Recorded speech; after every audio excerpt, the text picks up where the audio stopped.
এইটো কণ্ট্ৰেক্টাৰৰ অৱহেলাত এইটো মোৰ কামটো ক্লিয়াৰ নহ'ল। আমাৰ ব্লকৰ পৰা লাষ্টত ব্লকৰ পৰা মানুহ এটা পঠিয়াইছোঁ বুলি ক'লে, ব্লকৰ পৰা আহিছোঁ বুলি ক'লে আমাক। তাৰপাছত কামখিনি অলপ কৰিলে, কৰাৰ পাছত 48 লাষ্টত মোৰ পইচা সোমালে। এইটো 48,750 ৰুপিজ সি উইড্ৰ কৰিলে মোৰ পৰা। মোৰ ঘৰত আহি কিনে মোৰ আধাৰ কাৰ্ড লৈ, মোৰ ফিংগাৰ লৈ কিনে মোৰ পইচাখিনি উইড্ৰ কৰিলে আৰু আমাক ক'লে যে তহঁতৰ যি টিং আছে আৰু দৰ্জা আছে, খিৰিকী আছে, এইটো আহি যাব বুলি ক'লে। তাৰপাছত আমি ক্লিয়াৰ কৰি দিম বুলি ক'লে। তাৰপাছত কণ্ট্ৰেক্টাৰে দেখা দৰ্শনা নাই। এতিয়া যোগাযোগ কৰা হৈছে নাই?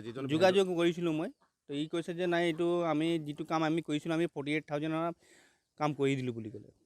আৰু এতিয়া যি টিং চিং লগাব আছে নিজৰ পইচাত লগাব লাগিব বুলি কৈছে। তো নিজৰ পইচা মই পাম ন ক'ত?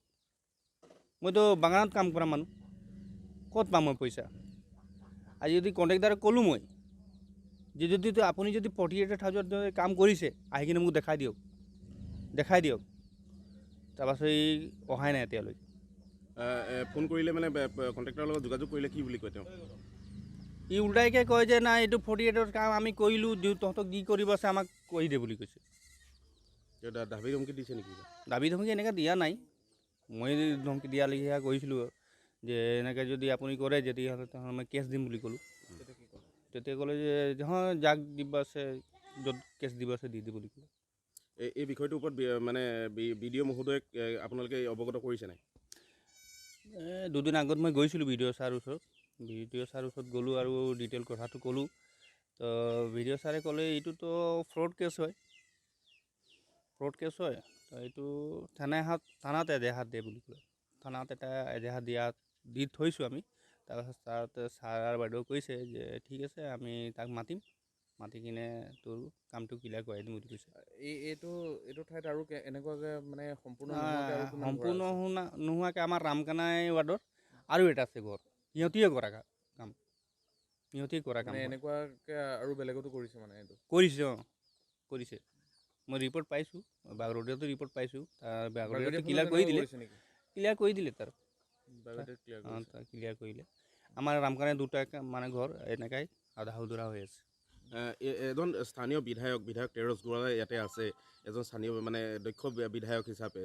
কিন্তু এই ক্ষেত্ৰত চাহ জনজাতিৰ আপোনালোকে এজন ব্যক্তি হৈও তেওঁ এজন স্থানীয় বিধায়ক, তেওঁ আজিলৈকে এই ক্ষেত্ৰত মানে আপোনালোকে নাই, একো খা খবৰ লোৱা নাই।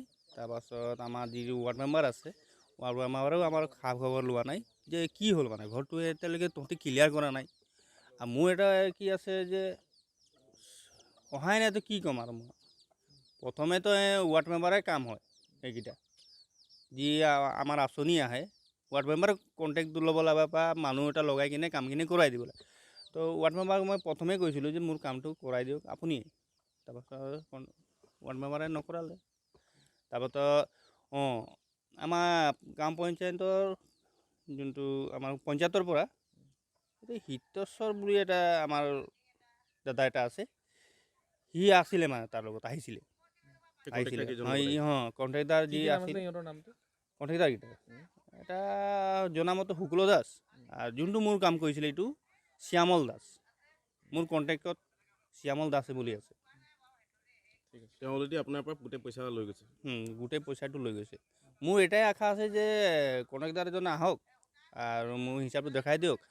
তাৰপাছত মোৰ যি আধা সুধৰা কাম আছে, মোৰ কামটো হৈ যাব লাগে। মানে মোক পইচাটোও নালাগে, মোৰ কামটো হ'ব লাগে। মানে মুঠতে ঘৰটো হৈছিলে আইতা নামত হৈছিলে, কামখিনি মই কৰালোঁ। হয়, নিশ্চয়কৈ আমাক জনাইছিলে দুজনমান ব্যক্তিয়ে যে এগৰাকী ব্যক্তি আছিলে প্ৰথমতে আমাৰ ৰূপমিনী পাটৰ বুলি, তেওঁ আপোনাৰ আমাৰ গন্ধীয়াপাজনি পঞ্চায়তৰ অন্তৰ্গত বচাপথাৰ গাঁৱৰ।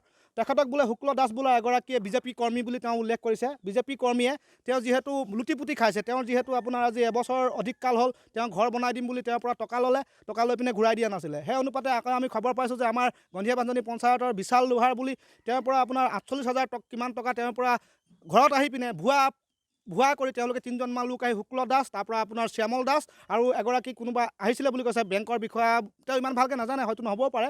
তেওঁলোকে এই ল'ৰাজনৰ পৰা ক'লে যে তোমালোকৰ ঘৰটো আমি বনাই দিম, তেনেকুৱা ধৰণে কৰি আপোনাৰ 48,000 টকা তেওঁলোকে লৈ গ'ল। কিন্তু আজিলৈকে তেওঁলোকৰ কোনো খবৰ নাই। আৰু ফোন কৰিলেও যে কয় তেওঁলোকে ওলোটা তেওঁক দাবী ধমকি দিয়ে বোলে তোমালোকে যি কৰা কৰি লোৱা, এইটো আমি ঘৰ বনাই দিব নোৱাৰোঁ, গতিকে এইটো আমাৰ পইচা। গতিকে এনেকুৱা ধৰণৰ ক'ত সাহস পাল দুলীয়াজান সমষ্টি বিধায়ক তেজ গোৱালা থাকোঁতে আমাৰ চাহ জনগোষ্ঠীৰ লোকসকলৰ ওপৰত এনেকুৱা ধৰণে তেওঁলোকে অত্যাচাৰ কৰিবলৈ ক'ত সাহস পালে? আমি বিধায়ক মহোদয়ক আজি প্ৰশ্ন কৰিব বিচাৰিছোঁ। আপুনি দেখিও নুশুনে আপোনাৰ বিজেপি দলৰ মানুহ বুলি তেওঁলোক হাৰি যাব।